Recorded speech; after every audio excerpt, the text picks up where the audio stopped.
আমি আর এই মহিলার সাথে এক ঘরে থাকতে পারছি না। তুমি কিছু একটা করবে নাকি আমি নিজেই বাড়ি ছেড়ে চলে যাব? আরে তুমি যাবে কেন? দেখো মায়ের তো বয়স হয়েছে, কিছুদিন পরে এমনিতেই মারা যাবে। আমি আর এক মুহূর্তও থাকতে পারছি না। এই মহিলা সব কিছুতেই আমাকে হুকুম দেয়, যেন আমি এ বাড়িতে পড়ে আছি ওনার কাজ করার জন্য। আমি আর পারছি না। একটা কাজ করতে পারো। কি কাজ? তোমার মাকে বৃদ্ধাশ্রমে পাঠিয়ে দাও। তাহলে তো আর কোনো সমস্যা নেই, ওখানে ওনার বয়সী আরও মানুষ আছে। বৃদ্ধাশ্রম? এটা কি ঠিক হবে? হুম, আমি এই বুড়ির মরার অপেক্ষায় থাকতে পারবো না। আর না হলে খাবারের সাথে বিষ মিশিয়ে দেই। একবারেই ক্লিয়ার। কি? আমি যেটা বলছি সেটাই। তুমি বলো কোনটা করবে। ছেলেটা কি করবে চিন্তায় পড়ে গেছে। বৃদ্ধাশ্রমে পাঠালে লোকে কি বলবে? অন্যদিকে আড়ালে দাঁড়িয়ে ছেলে আর ছেলের বউয়ের সব কথা শুনছে মা। মায়ের চোখ দিয়ে টপ টপ করে পানি পড়ছে। মায়ের বুক ছিঁড়ে কান্না আসছে। উনি নিজের রুমে গিয়ে সন্তানের জন্য একটা চিঠি লিখে বের হয়ে গেলেন। ছেলে আর ছেলের বউ কিছুক্ষণ পর মায়ের রুমে আসে। এসে দেখে মা বিছানায় নেই। ওখানে আছে একটা চিরকুট। ছেলে চিরকুটটা হাতে নিয়ে পড়তে শুরু করলো। চিরকুটে লেখা ছিল, বাবা, আমি চলে যাচ্ছি। আমাকে আর মারতে হবে না। আমাকে নিয়ে চিন্তা করিস না। আমি ভালো থাকবো। তুইও ভালো থাকিস। তোর বউয়ের খেয়াল রাখিস। মেয়েটা অন্যের বাড়ি থেকে তোর কাছে এসেছে। ওর অযত্ন করিস না। জানিস খোকা, তোর বাবা মারা যাওয়ার পরে তোকে আমি অনেক কষ্ট করে বড় করেছি। নিজে না খেয়ে তোকে খাইয়েছি। তুইও আমার খুব আদরের ছিলি খোকা। তুই যখন ধীরে ধীরে বড় হচ্ছিস, তখন মনে হচ্ছিল আমার ছেলেটা বড় হয়ে এই অভাগা মায়ের যত্ন নেবে। সব সুখ সবার কপালে থাকে না, আমার কপালেও নেই। তুই যখন বড় হলি, চাকরি করতে শুরু করলি, তখন ভেবেছি তোকে আমি পছন্দ করে বিয়ে করাবো।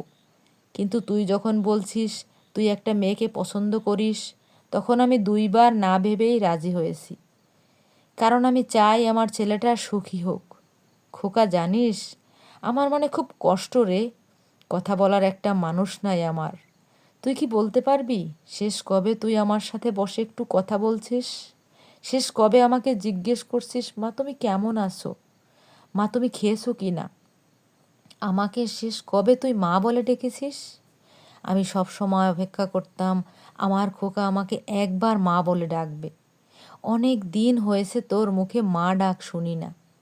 আমার কলিজার ভেতরে তোর একটা বার মা ডাক নিভে যেত সব কষ্ট। আমার তো খুব ইচ্ছে করতো তোর সাথে একটু বসে কথা বলি। জানিস খোকা, আমার সব থেকে বেশি কষ্ট লেগেছে তোর বউ যখন বলেছে আমাকে বিষ খাইয়ে মেরে ফেলবে, আর তুই কিছু বললি না তখন। আমি শুধুই তোর মুখের দিকে তাকিয়েছিলাম। তুই কখন তোর উত্তর দিবি?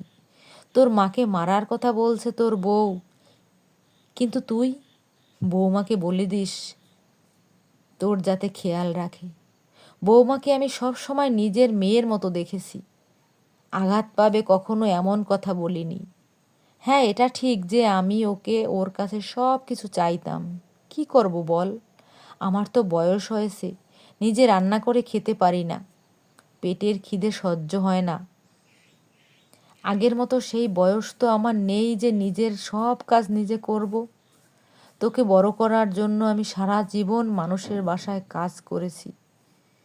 এখন আর পারি না বাবা। খুব কষ্ট হয় আমার। অসুস্থ হয়ে বিছানায় পড়ে থাকি। তুই অথবা বৌমা কেউ আমার খোঁজ নিতেও আসিস না। অনেক কথা বলে ফেলছি। আমি চলে যাচ্ছি বৃদ্ধাশ্রম। বৌমা ঠিক কথা বলেছে। এখানে তো আমার সাথে কথা বলার কোনো মানুষ নেই। ওখানে গেলে কথা বলারও মানুষ হবে। তোদের জন্য আমার দোয়া সব সময় থাকবে। তোরা ভালো থাকিস। ইতি তোর বাসার আপদ।